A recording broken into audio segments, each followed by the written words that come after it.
Hi guys! Today we'll be recapping a story called Dr. Resignation. Please like the video and subscribe to the channel. It helps us a lot. Enjoy! Worries are written on the civilians' faces as they wonder why they're inside the prison cell. One of those people in the prison cell is the orange-haired girl named Rishi. Touching her hair out of frustration, she can't seem to fathom what's been happening. All of these seem so unbelievable. She's still 18, and ever since she's 10, she's always been called a genius. Despite her young age, she was even able to recently open a clinic and aims to have a reputation like other doctors. That's why she can't seem to understand why she has to die like this. Rishi lives in a place named Sarius. Half a year ago, the duchy's successor, Arian Iliard Sarius, passed away. Ever since he was young, his body has always been so fragile. The moment he becomes an adult, it worsens, causing him to die. His cousin, Waideric Lise Estelle, inherited the position of duke.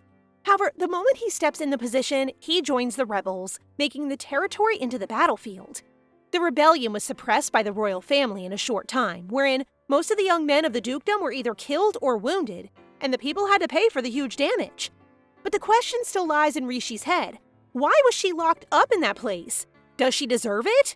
No matter how much she thinks about it, she still doesn't think she deserves to be treated that way. She's the best doctor in that territory. What she did was just treat patients. But the royal palace accused her of being the person who plays a crucial role in the expansion of the rebels. She just wants to earn money. She looks down injustice, and what she feels is a strong sense of injustice. A lot of questions must be running inside their heads, knowing that they did nothing to deserve this. With a heavy heart, tears start to fall from her eyes, realizing that she can't do anything about it. Suddenly, an old woman approaches her and asks if she feels miserable. Caught up by what's been happening, she can't help but to voice out what she feels and how unjust it is for them to imprison her when she's just trying to treat her patients. The moment the old woman knew that she's a doctor, the old woman asked if Rishi could check her up since she's been having a headache lately. Rishi sighs. Perhaps it will be her last duty as a doctor. She holds the old woman's hands. By the moment, she realizes what's wrong with her. She prescribes her some medicine to drink. Grateful for what Rishi has done, the old woman asks her what she wants in return. Well, of course Rishi would want to get out of that place and escape death, but the old woman can't do that. That's why she asks her if she can help her find her parents. The old woman may not be able to get her out of that place, however, she can turn back time. All of a sudden, Rishi feels dizzy, making her fall asleep on the floor. By the moment she wakes up, she sees a familiar surrounding. She's not in the prison anymore, but it seems like she's in the orphanage she lived in. She immediately stands up and looks at herself in the mirror. Her eyes widened as she shouts because of how surprised she is to see her 13-year-old self in the mirror. Looking at the mirror, she wonders why everything became like this, from her going to prison to her going back to the past. But then, this may be the doing of the old woman that she met in the prison, and this just must be a way for her to escape death. So she made up her mind and decided that she just had to survive. First thing that she has to do is to leave this territory immediately. With her medical knowledge, she won't starve to death. On her way to leaving, she notices that the dress she's wearing is the dress that she wore on the first day after leaving the orphanage to start working at the village clinic. Suddenly, children started to walk towards her and bid her goodbye. Miss Elburn, the one who saved her in a basket floating in the river, walks towards her and asks her if she'll go to Zitben's clinic. She also bids her goodbye and gives her a notebook and pen as a gift, and good luck for her in becoming a doctor. Seeing their angelic faces makes Rishi wonder what life would be for them if she leaves this place, knowing that it'll become a complete hell for them in the future. These babies don't deserve it. She can't seem to just let that happen, knowing that innocent and precious people will lose their lives because of the rotten government and leader that they will soon have. That is why she told Miss Elburn that instead of Miss Zitban's clinic, she'll go to the Sarius castle since she hears that the doctor to Duke Sarius, Mr. Arga, is looking for an assistant. Sarius territory was once a peaceful place, but because their heir, Arian Sarius, died, unfortunate circumstances began to happen. That's why in order to save the people that she loves, she has to save Arian Sarius' life. On her way there, she wonders what she'll do if things don't end well. Should she try another way, or should she just follow her own desire to look for her parents? In the palace, Rishi is being interviewed by Mr. Arga, the Duke's doctor, who seemed to be skeptical on hiring a 13-year-old like her. He begins to ask some questions, and even tricky ones that he's sure a girl her age won't know. Seeing how smart she is for having all the answers for what he asked, Mr. Arga wonders how she knows all of it, since it seemed to be unbelievable for her to have all of that knowledge. But then, Rishi just smiled at him, saying that it's all because she's a genius. I love how she's always saying that she's a genius. Go flex it, girly. Mr. Arga smirks, asking why a genius like her wants to be his assistant. But of course, wanting to get in, Rishi flowers him with a compliment as she tells him that a genius like her wants to work for a genius too. And just like that, Rishi finally got the chance to be his assistant. Mr. Arga warns her to not disappoint him even once, or else she has to get out of the mansion right away. He leads her to her room. It's his first time doing it. That's why the maids are all surprised, since he has never led the other assistant to their rooms before. It seems like he gained a liking for her. The moment they enter the room, Rishi is surprised by how pretty it is. The room is so huge and full of gold and pink aesthetics. She is also greeted by a smiling old lady named Jenny, who is in charge of her. Seeing the things in the room, Rishi wonders if the owner of the room is a lady who is the same age as her. As he notices Rishi looking at the cabinet, Arga tells her that she can use the clothes there and gets even defensive by telling her that he only gives her those since they'll be thrown away. Don't get too defensive. We know you gained a liking on her. Rishi just looks at him with a poker face, saying that she understands what he said. Before Mr. Arga leaves, he reminds her that he'll be sending her books that she has to read. She has to remember them all before tomorrow. The moment he steps out, Jenny immediately walks towards her and asks if she can even handle all of those books, since it might be dozens. But Rishi assures her that she can handle all of it. After all, she's a genius. Seeing Rishi, Jenny really thinks that she's just like Arga when he was a child, since when he was her age, he spread all over the area that he is a genius. What he did today made her even curious as to why he gave his child's room to Rishi. Rishi's mind widens. She doesn't know that this is his daughter's room. But then Jenny explained that Arga has a daughter, but wasn't able to even see her before she died. To shift the conversation, Jenny told her that she'll take Rishi around the palace later. She even told her that the young duke's room is at the end of the lobby, making Rishi curious if she'll visit him or not. Arian's health has always been so fragile. She remembers that in the past, when his doctor was temporarily replaced, he died. He really can't even let Arga go away. She really had to visit him as soon as possible. Maybe the sickness that he has should have been cured when he was a child. The next day, Jenny enters the room, surprised to see how good Rishi looks. She really looks like royalty with a pretty dress and makeup on. Jenny asks her to have lunch with Arga. She's even nervous for her since that lunch is the phase wherein assistants will be interviewed to see if they pass or not. But Rishi, being the genius that she is confident that she can pass. And she really did. All throughout the lunch, she asks all about the medicine and herbs and what to prescribe to the sick patient. Mr. Arga even told her that she seems to be useful. Well, he can't find such a second genius in the continent. He was even surprised by how frank she is, and thought that the two of them are quite alike. They're both frank and kind. Mr. Arga then reminds her what to do as an assistant, saying things that she has to take notice of. After lunch, Jenny walks her all over the palace. Seeing how Arga treated Rishi, she completely thinks that she's so lucky since he had always been so harsh with others, so he's probably very pleased with her. Well, Rishi can really admit that she has the qualifications to be a doctor, and with that, Jenny thinks that Rishi can really be a reliable assistant and a great help to Arga. For sure, Rishi will be very busy because Arga still has some things to do aside from being a doctor, such as going around the mainland to look for his daughter. Jenny holds Rishi's hands. With a soft look in her eyes, she tells Rishi how she will be a good assistant to him and ease the burden on Arga's shoulder. The moment they step outside, Rishi hears someone calling Arian an idiot. She turns around and sees Waideric insulting Arian, forcing him to play, and even gives him a cake, insisting for him to eat it since he's so weak. Hearing the conversation, Rishi can pretty much say that Waideric is gaslighting him into thinking that Arian's bad at it. No wonder Arian always doesn't feel well. Rishi hurriedly runs towards him as she shouts at Waideric and lies, telling him that the Baron is looking for him and it seems urgent. When Waideric leaves, he secretly puts the cake in Arian's pocket. Rishi immediately approaches Arian with a huge smile on her face and asks him to play with her. Arian seems timid, but at the moment they play tennis. He seems so good at it. Rishi can't even win against him, now seeing how good he is. When she falls on the ground, Arian, looking worried, helps her and continuously apologizes for it. It seems like he was made to believe that he sucks at games when the truth is he's good. Oh no, why would they even make you believe that you're not good? That's what Waideric inflicted in his mind, that he sucks, he's useless, that it's all his fault, and he's the one who only hurts others. After Arian's father passed away, his mother has been busy managing the estate. The one who's always by his side is Waideric. Others may seem to think that the two have a good relationship, but the truth is, Not even close. Taking advantage of Arian's weakness, Waiderick inflicted insecurities within him, such as asking him not to go to night class since his body will become more weak, and telling him not to eat or he'll be fat. Those words affected Arian, and as the time went by, his health deteriorated.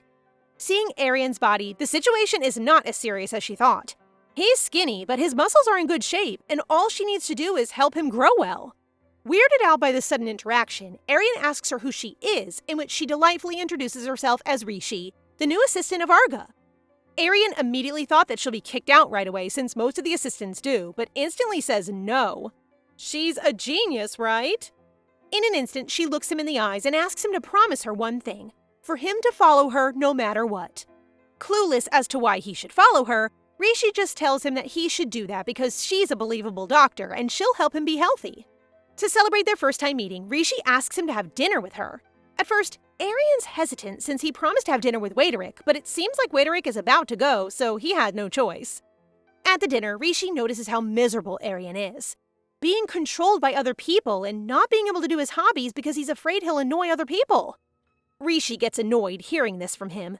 She even gets more furious seeing that he isn't eating well. And when she asks him about that, he replies that Waiderick told him not to eat a lot or he'll get fat. In her mind, Rishi is cursing Waiderick over and over again for all these negativities that he inflicted on this young boy's mind. Rishi told Arian to eat more. He needs it since it's time for growth.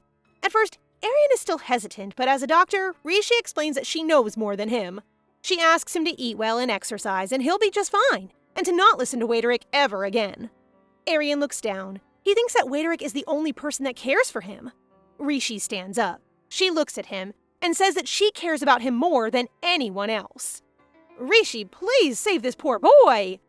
Arian wonders if she'll still be there by the time he becomes a healthy adult, or if Mr. Arga already finds his daughter.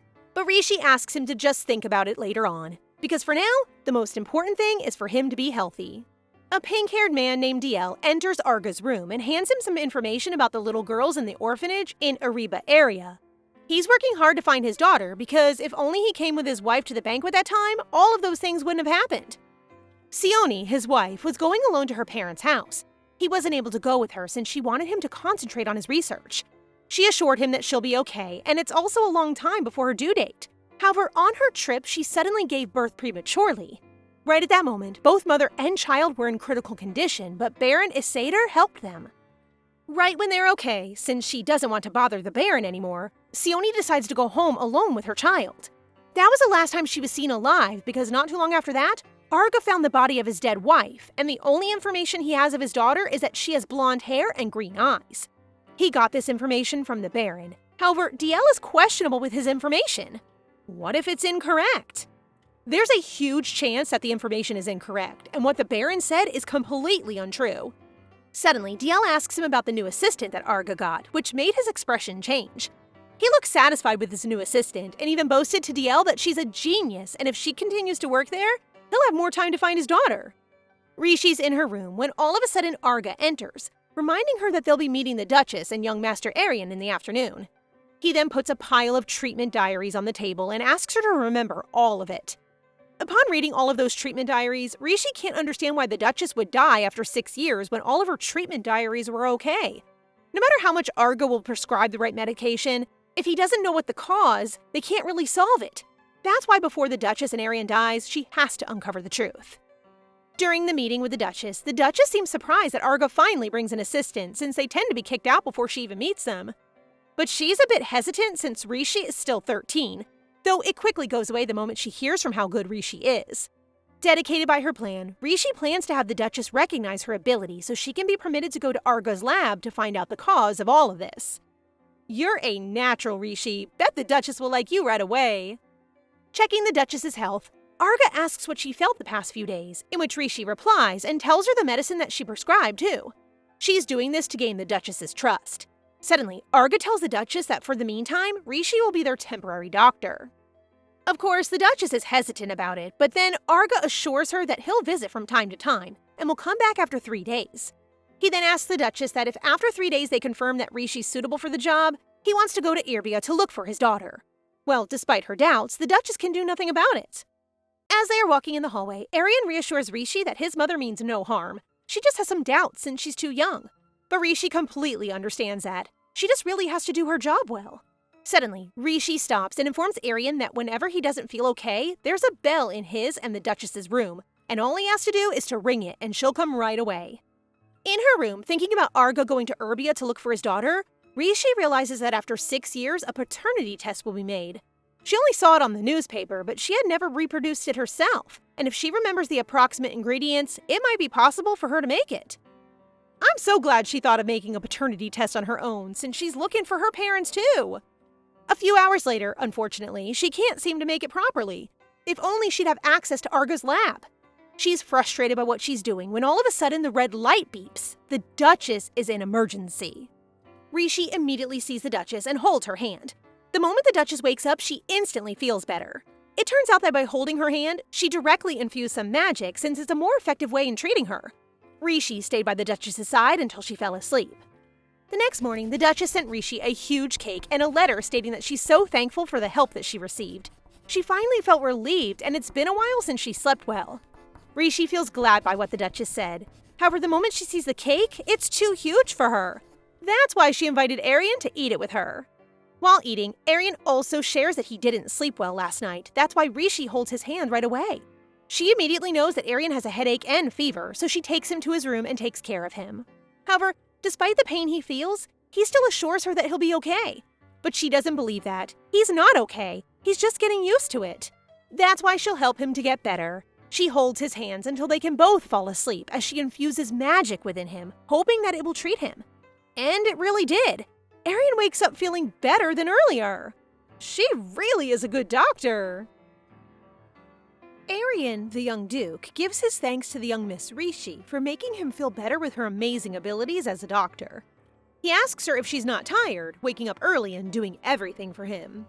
Rishi is determined to change her fate in the future by keeping the duke healthy and hindering his death. So she puts down her book and gently suggests that the young duke shall go run a few rounds in return for her service.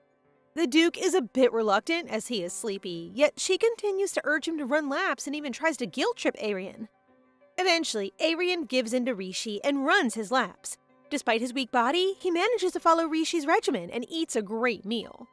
Go, Arian! You can do it! Don't die because the estate needs you in the future! Nighttime comes and her plans are aligning properly with her objective. However, there's a slight miscalculation that threatens her goal. She directs Arian to read books so he may be able to doze off and sleep easily. However, Arian, who is a bookworm, enjoys even the most complicated book she offered him a while ago. He is determined to finish it tonight. She quickly intervenes, taking the book from him. She then holds his hand while he suggests that she sleep beside him. He may be a little guilty of letting her do so much for him.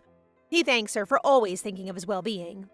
She insists on sitting down beside his bed. However, she can't resist sleeping anymore, so she ends up dozing off in that position.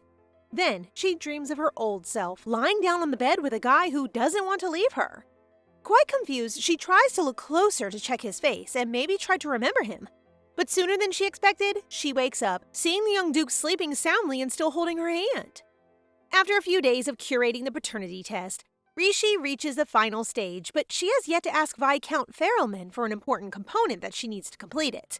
It is not going well for her as she asks Viscount Farrellman for permission to retrieve some Aethopu petals to accomplish her work. Unfortunately, the Viscount disapproves, not wanting her to use poisonous plants for her research. She pleads for him to take a look at her study to at least let him understand why she is desperate. Discouraged, she eventually gives up and asks to leave instead so she can rework the whole research. Meanwhile, Viscount Farrellman gets amused by the papers in his hand, realizing how great of a young doctor this girl is despite being the same age as his daughter. His feet then lead him to Rishi's room. Inside, he sees her room filled with so many papers and remembers how she tried to ask him for a research laboratory. At some point, his geeky side feels proud of the girl, yet he hides it thoroughly when Jenny, the maid assigned to watch Rishi, approaches him. He then asks her about Rishi's action, yet she fails to notice anything unusual about the lady. He then commands her to stop spying on the girl for him and instead orders Jenny to bring the girl some desserts. He seems to be so fond of Rishi but is trying to hide it. The Viscount's probably shy. Meanwhile, Rishi urges Arian to take more steps before they sit down in a good shade inside the forest. She is still on a mission to keep the Duke as healthy as possible. As they rest, she notices how beautiful Arian's features are. she knows that he'll grow into a very handsome duke in the future. She smiles and Arian takes notice. She reasons that she's happy that he's accompanying her to the forest. Later on, Arian breaks it to her that he only decided to take a stroll in the forest because Waitaric told him that cherries are abundant during this time. Rishi's eyes light up as she asks to harvest some with the young duke. But as soon as they get up to walk towards some cherry trees, a snake approaches the duke. When Arian is about to be bitten by the sly snake, Rishi panics and prioritizes the duke's life over hers by keeping him out of the snake's attack. The snake bites Rishi on her leg as she screams in pain. OMG, poor Rishi! A flash of light awakes Rishi, but she is now again her older self. She silently stares at the view from the window during winter. A superbly tall, handsome, jet black hair guy arrives behind her with a coat, only to hang it on her to give her warmth. She then takes a look at the guy and discovers that it's Arian. She calls his name while he offers to dry her hair to prevent her from catching a cold midwinter. She then explains that she's used to leaving her hair wet even during the winter season since she comes from the orphanage. Yet again, he flirts with her, asking if he can wash her hair. She immediately blushes with her assumptions and attempts to slap him on the chest. Are you trying to seduce her? I am not ready for it because Arian was just a young boy a few minutes ago. But he catches her hand effortlessly to let her slap his face instead to avoid hurting her hand from his hard chest. What? He then conveys his feelings of hurt when he sees Rishi in pain. All of a sudden, she sees teardrops before her, which confuses her. She then hears someone call her name and wonders who it is. She opens her eyes at the sight of the young Duke Arian again, this time. She wakes up after 2 days of sleep while the Duke's family enters the room to check on her. The Viscount Ferrelman provides Rishi with a sleeping pill to help her recover fully. Days pass by, and despite not being able to study properly in bed, Rishi manages to continue her service under the roof of Duke Arian. Also, after the snakebite incident, the Duchess and the Viscount unusually become more caring as if Rishi has become a part of the family. The Viscount will soon leave for Erbia, and so as time passes, Arian grows fond of Rishi even more, spending time with her almost every time. Rishi dines with the Duchess with sophisticated desserts that many professional chefs created since the Duchess will choose a new private chef for the dukedom's royal family. Rishi then asks about the Duchess's headache and suggests that Her Grace add dandelion milk to her bath to keep her skin glowing while she recovers from her headache. The Duchess is bewildered that despite being a young child, Rishi has a sense of responsibility and maturity. The Duchess bids her utmost thanks during dinner as she discloses the story of her and her son Arian. The Duchess believes that perhaps Arian's weak body would hinder his projection as a strong leader in the future. Hence, she lets him do things on his own and strengthen his future role by focusing on being a great Duchess. Then again, Rishi lifts her soul by assuring the Duchess that she will be the one to take good care of Arian and his health. And as participative as he is in her regimen, she's confident that he's recovering pretty well. Later on, Rishi studies while Jenny asks her a bunch of questions regarding her likes and dislikes. As a matter of fact, her clothes are now even better because of the Duchess's favor, generously providing her with the best tailors to curate her outfits. Rishi gets curious about Jenny's intentions, so she questions her. Jenny tells her that the Viscount ordered her to ask about Rishi's inclinations as he feels guilty for doubting her and as a way to thank her for the services as well. Rishi takes the opportunity to get permission to use the research lab. She even asks for a friend who is smart and is around 19 years old. Since Viscount Ferrelman wants to compete with the Duchess when it comes to gaining Rishi's favor, he decides to gift DL, his apprentice, to the girl along with her own research lab. Rishi is then stunned when DL then introduces himself to Rishi during her lunch with Arian. I'd be stunned if everything that I asked for is given to me instantly too. Girl, they love you already. DL introduces himself as the Viscount's present to Rishi. She then asks Jenny for a smart friend who is older. DL is at her service along with the construction of the research laboratory. Rishi halts for a second upon hearing his words. She tells him that the widening of the research laboratory is unnecessary since she's using the lab solely for research. However, the Viscount insists on making it more colorful as she pleases. They then discuss a greenhouse that she can add to the research area and agrees to discuss it more later on. She continues to eat her food and thinks happily of the future laboratory equipment when she notices Arian's gloomy look. She then cups his forehead to check for fever, but he has none. To her, he seems off with his ominous expression when he finally speaks up. He questions her desire to have an older friend and directly confronts her if she happens to not like talking to him. He even asks her if she prefers DL over him, which leaves Rishi conflicted and misunderstood. Young Arian's jealous at this point. Stop, boy! Way too young for crushes. Rishi instantly clarifies her feelings and pure intentions on the research, given that she'd only known DL a few minutes ago. She then explains that she cannot be friends with Arian, who is a noble and the successor of the Sarius family. This statement sends a frown on Arian's face, almost disappointed with what he heard. However, Rishi continues to explain that their relationship is much stronger and closer than just friends. This is also a way of her gaining more trust from Arian, in line with her plans to keep him alive. Meanwhile, Arian blushes at the thought of her considering them closer than friends, as he agrees to follow Rishi's lead in keeping himself healthy, so he can grow into a fine man like Rishi wants as a friend. I'm sensing a developing feeling of attachment here, young Arian. Watch out, because you may fall in love. She smiles at him and reassures him that he can still have dinner and book reading with Rishi, despite having tutors to help him grow smarter, and the knights to help him stack some muscles and become physically stronger. Finally, the day when the Viscount has to leave for Erbia to find his lost daughter comes. The Duchess, Arian, and Rishi bid him goodbye while the servants take care of the Viscount's things into the carriage. Boy, I hope the Viscount finds his daughter soon enough. Rishi gives her farewell when the Viscount turns his head towards her, informing her that she will have to see him off the harbor as she is his assistant together with DL. But before he can leave, DL informs Rishi that the Viscount has left a present for her. But when she faces the Viscount's direction, he pretentiously acts like he doesn't care about her and denies the present with lame excuses. Rishi realizes that upon seeing the Viscount to the harbor, it's her first time going out of the Duke's mansion. She then becomes giddy upon thinking of the laboratory equipment that they will be shopping for later on, when the Viscount expresses his opinion on her yellow dress. In my opinion, the dress looks cute and dainty, like a version of Princess Belle from Beauty and the Beast. Cute! She then openly informs him that it was one of the gifts that the Duchess gave her and that the plain design is her idea. Momentarily, while still in the carriage, the three of them, including DL, pass by another carriage that is carrying prisoners who are said to have used forbidden magic. DL explains that those stray people are going to trial and will be punished accordingly. What struck Rishi the most is the death penalty mandated on those who have used forbidden magic, as it's dangerous and too powerful to handle. Like a thunderbolt, she flops in front of the carriage window in shock to see the grandma who granted her the opportunity to go back in time when they were in the cell the night of her supposed punishment. She inquires about the trial and how these people are able to use magic, her curiosity growing even more when she sees the old woman.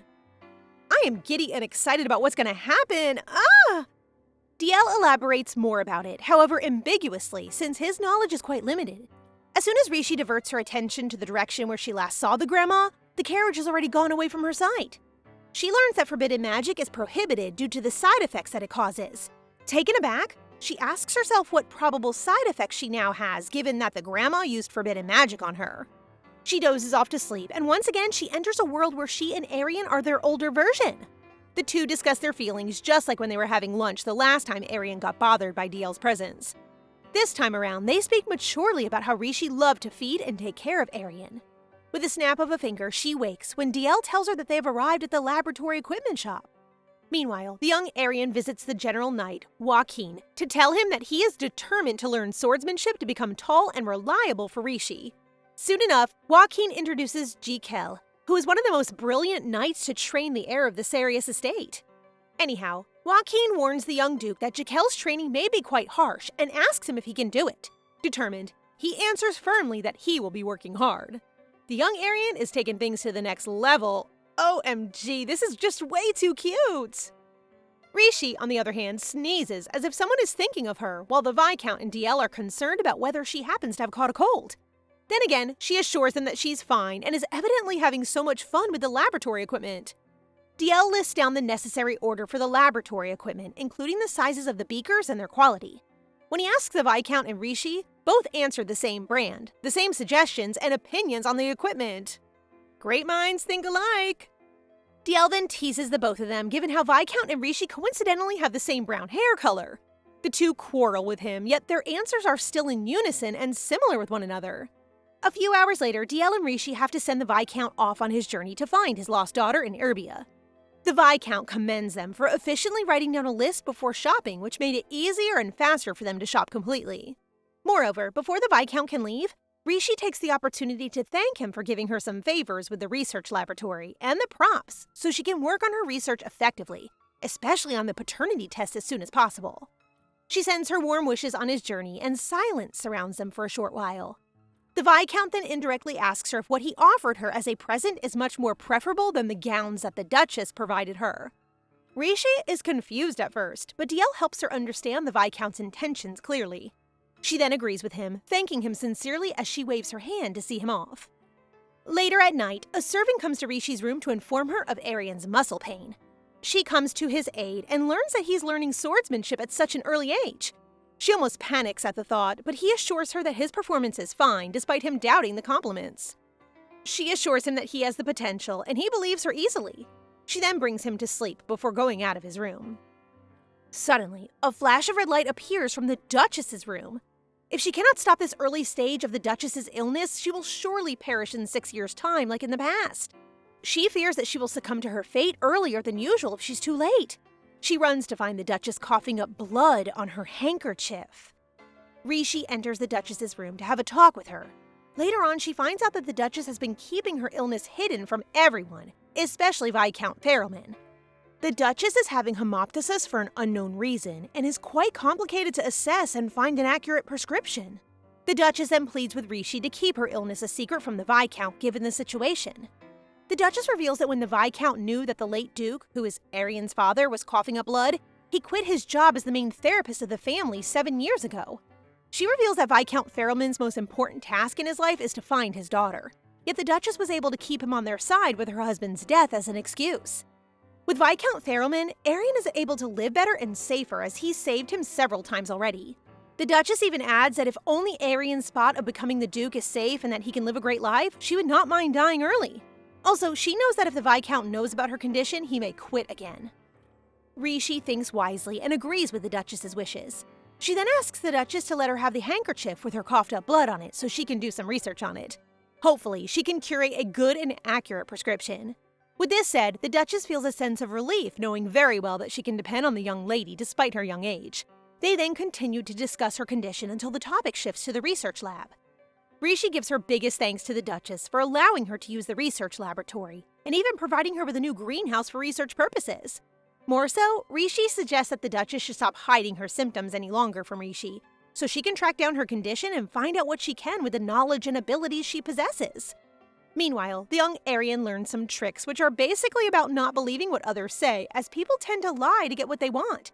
He then absorbs what he has learned so easily and counters his trainer without even blinking. In the laboratory, Rishi takes a deeper look at the handkerchief and studies it particularly. She then comes to the conclusion that the handkerchief seems to reek of some poisonous odor. Finally, she raises her head to conclude that the Duchess is in a serious condition and someone is intentionally poisoning her grace. Rishi is shocked as the blood from the handkerchief is reacting with the silica grass, which is used to detoxify the hippus flowers poison. From that moment, she concludes that somebody is poisoning the Duchess. Hippus flowers poison typically causes headaches and stomach aches. Usually, people don't think they're easily poisoned. Without anybody knowing, a criminal is slowly murdering the Duke's wife. That explains why she and her husband had the same symptoms. Furthermore, Rishi thinks that the Duchess must have been ingesting it continuously for a long time, that it's gotten to the point where it's life-threatening. She suspects that the person who benefits the most from the Duchess's death are Baron Isidor and Wederick. Rishi has to find solid evidence so that the Duchess doesn't hastily make statements suspecting the Baron. Meanwhile, Baron Isidor visits his sister, spying on her condition. He even tells her that she must have been discreet with her symptoms from Viscount Farrellman. He might as well confess that he is indeed the one who's poisoning her. He sees that her teacup is different from his, which is why the Duchess calmly says that it is a tea gifted by the assistant of the Viscount. Though actually, it is a prescribed medicine. Rishi specifically instructs her not to tell what it actually is, because the existence of that medicine will allow them to deduce the symptoms the Duchess is having. The Baron's curiosity grows for the rumored assistant, so he tries to arrange a meal for the three of them, which the Duchess instantly declines since she and Rishi will be having dinner themselves to see if the medication works. Her coldness just makes the Baron angrier than he already is. Meanwhile, Wederick is having a conversation with Arian, trying to manipulate him into losing weight and eating just apples. But Arian is rather at ease, drinking with the approval of Rishi. Even Wederick is curious about the girl he once thought was a noble lady, who turns out to be the new assistant of the Viscount. So he tells Arian that he would like to see Rishi for the sake of them being relatives. Arian boldly declines, telling him that although it was the Viscount who signed the deal with Sirius, she's his and has the right to deny such access. Wederick is caught off guard with such aggressiveness from Arian and uses that opportunity to coax him into losing weight. He tells him that Rishi will be disappointed and leave. Hearing the word leave, Arian immediately agrees to this secret plan. Rishi requests the Duchess to eliminate seafood from their diet because hippus flowers, which have a fishy flavor, can only be added to seafood. To avoid poison, she prepares a menu for both Arian and the Duchess in case they need to travel. The Duchess notices that Arian is not eating, which concerns Rishi. She remembers that he and Wederick were just playing together in the afternoon and asks him if he's heard anything. Rishi then considers how to inspire him again. Meanwhile, she asks DL if he can help her plant kippers in the greenhouse. It's a very rare plant, but with his help as a member of the Pheromone Trade Union, Rishi knows it's possible to be discreet about its existence. She also asks him to hang a doll in the greenhouse and leave it on the table in her room, instructing him not to lock the room door for a while. For a moment, DL can't understand her reasoning, but he realizes that Rishi doesn't do useless things. Curiously, he decides to follow her orders, expecting to understand the reason later. Rishi tries to unravel the mysterious conversation between Arian and Wederick, even asking Arian if she can meet Wederick, which he dislikes. He accuses her of being a womanizer for being close to DL and planning to meet Wederick too. Seriously, Arian can't see that he's obviously jealous. Rishi is puzzled, but Arian continues to accuse her of being a womanizer, but says that if she stays by his side, it doesn't matter. He then extends his hand to her as a sign of going to bed. She asks him who he trusts more, her or Wederick, trying to change his mind about whatever they discuss that made him refuse to eat.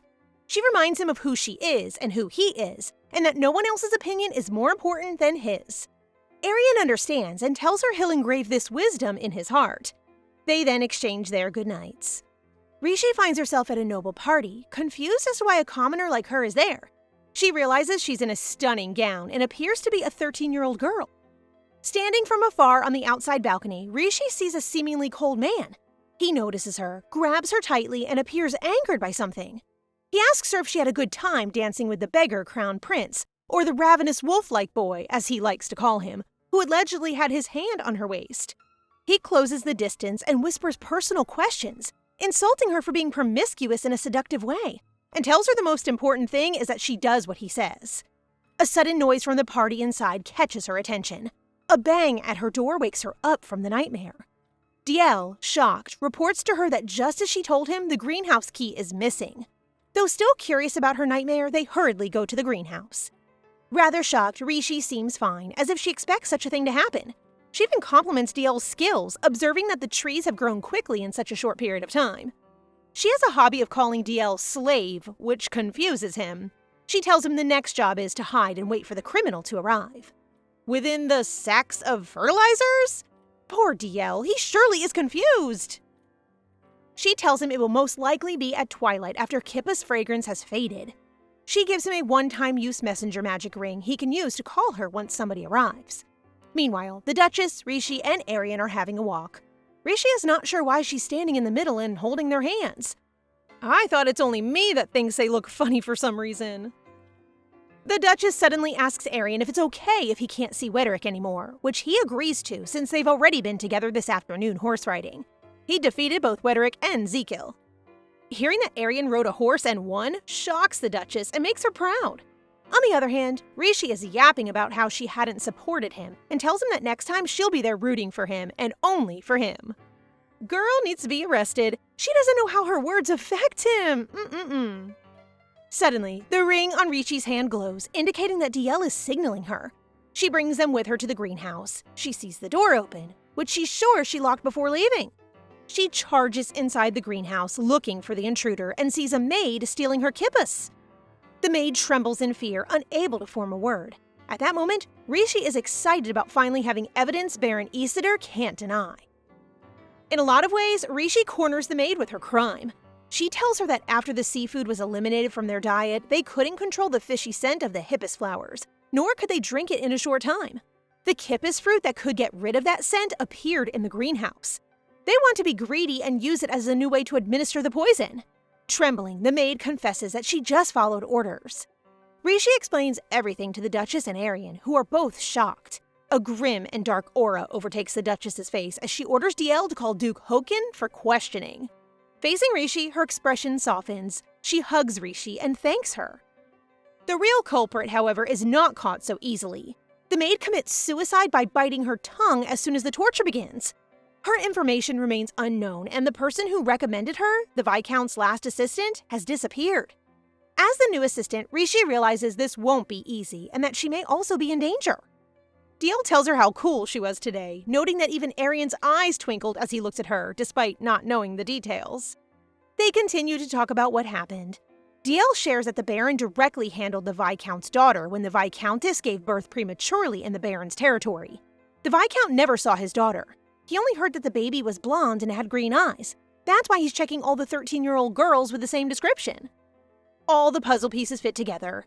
Rishi realizes it's no coincidence that the poison of the hippus was used. Baron Isidore is far craftier than she thought. Meanwhile, news of Melanie, the maid, being arrested and taking her own life reaches the Baron's house. Baron Isidore and Wederick are curious whether Melanie was arrested for merely stealing or poisoning. Wederick tells them that they still have Esther and Cain, but he told them to go into hiding for a bit. The Baron remains calm, thinking that Arian is still young, so they have enough time.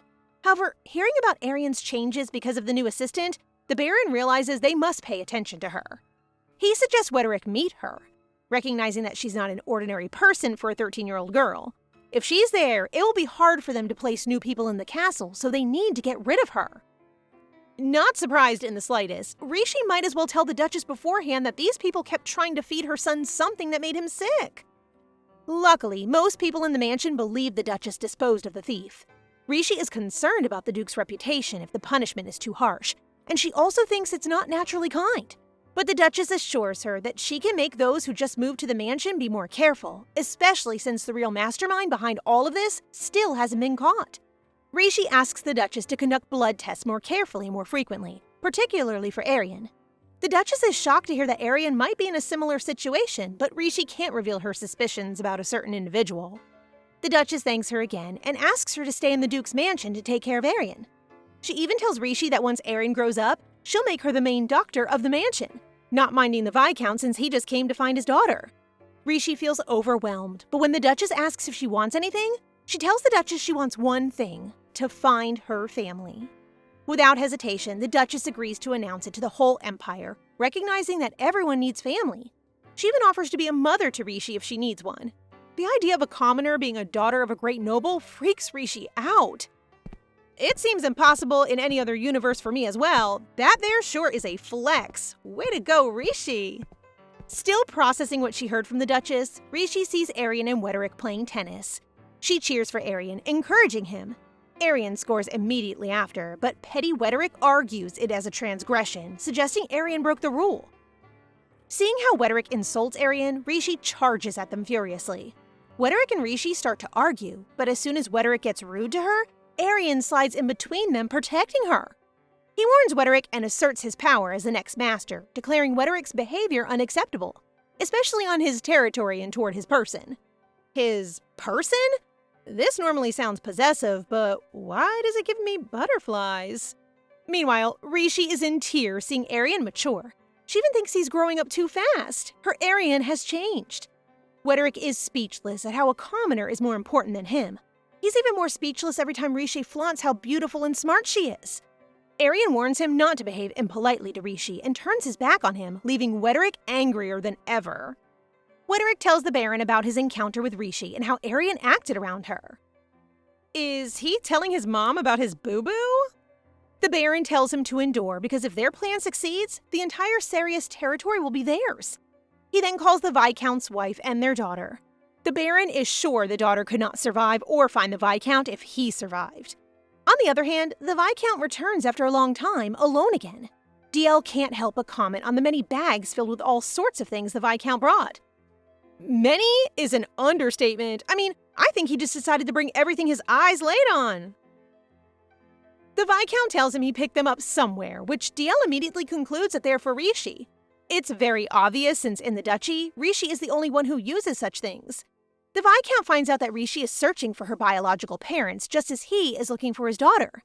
Meanwhile, Rishi is frustrated that although Arian is better than before, he still has intermittent seizures and dizziness. She can't figure out the cause or cure. Fortunately, the Baron hasn't done anything strange since that day. She wonders if there's a bigger threat backing behind him. DL calls her and announces the Viscount's arrival, so they go together. But they see Arian, who's about to ask her to read a book with him. He asks if she will be back, since he can't sleep without her, something which she denies is true.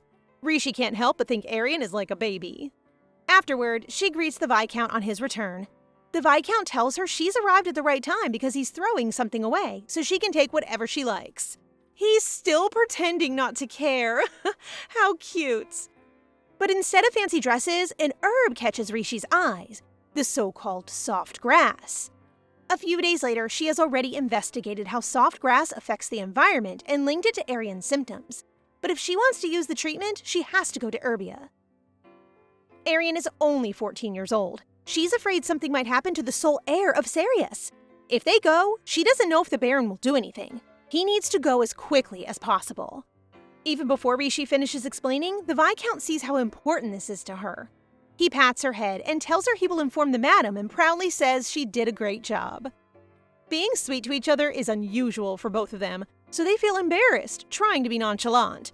DL can't help but comment on how similar they are. Am I crazy, or are these two actually related? Everyone gathers, the Duchess, Arian, and others waiting for the serious news that Rishi and the Viscount have to share. The Viscount explains that Rishi has discovered the remedy for Arian's illness. He further reveals that a certain herb named soft grass grows in Erbia. However, the Duke's environment cannot provide enough of this herb to cure Arian's illness, so Arian must undergo continuous treatment in Erbia for the next 5 years. Though they expect the Duchess to find this difficult, she sees it as the best solution for now, fully trusting their expertise. Meanwhile, Arian wants to appear strong and confident in front of Rishi and the others, so he declares that he is willing to go because he trusts Rishi. Unbeknownst to them, Rishi needs to take Arian away quickly because the sea route might be blocked by pirates in 5 years, until Prince Jade eradicates them. They won't be able to travel to Erbia or communicate via letters. However, the priority is for Arian to grow up healthy. I'm so relieved he's going to be safe and away from the awful influence of that cousin. While preparing Arian's things, Rishi discovers that Wederick has been secretly giving him something to eat. Concerned that these might be unhealthy, she advises leaving the sweets behind. Suddenly, Arian asks if Rishi can lie beside him, a surprising request. Unable to resist his dazzling eyes and knowing she won't see him for a long time, she lies down beside him. This becomes a memorable moment for Arian. He asks her never to forget him and their unique bond, incomparable to friendship. As they hold hands, they seal the promise to think of each other over the next 5 years. They should just consider themselves engaged. Rishi finds herself lying in bed, her appearance transformed into her adult self, holding the hand of the adult Arian. Who, mind you, is a very charming man at that. He repeatedly asks why she is leaving him after thinking only of her for 5 years. Now that he's finally met her, she tells him she is going to resign. He kisses her hands, insisting he can't live without her. Embarrassed, Rishi can see Arian is determined to seduce her because he believes if he doesn't, she will respond coldly, driving him crazy. Just then, Rishi wakes up from this strange dream. The day arrives for Arian's departure, and Rishi can't help feeling sad, knowing the boy will have to live independently until he grows up. She specifically requests that the maids and knights accompanying him have all worked in the Duke's mansion for more than 10 years. As she watches Arian's boat fade into the distance, she thinks of her next task, finding evidence to prove that Baron Isidore is the culprit before he uses other tricks. That afternoon, she asks the ever-excited DL to find certain items, handing him a list.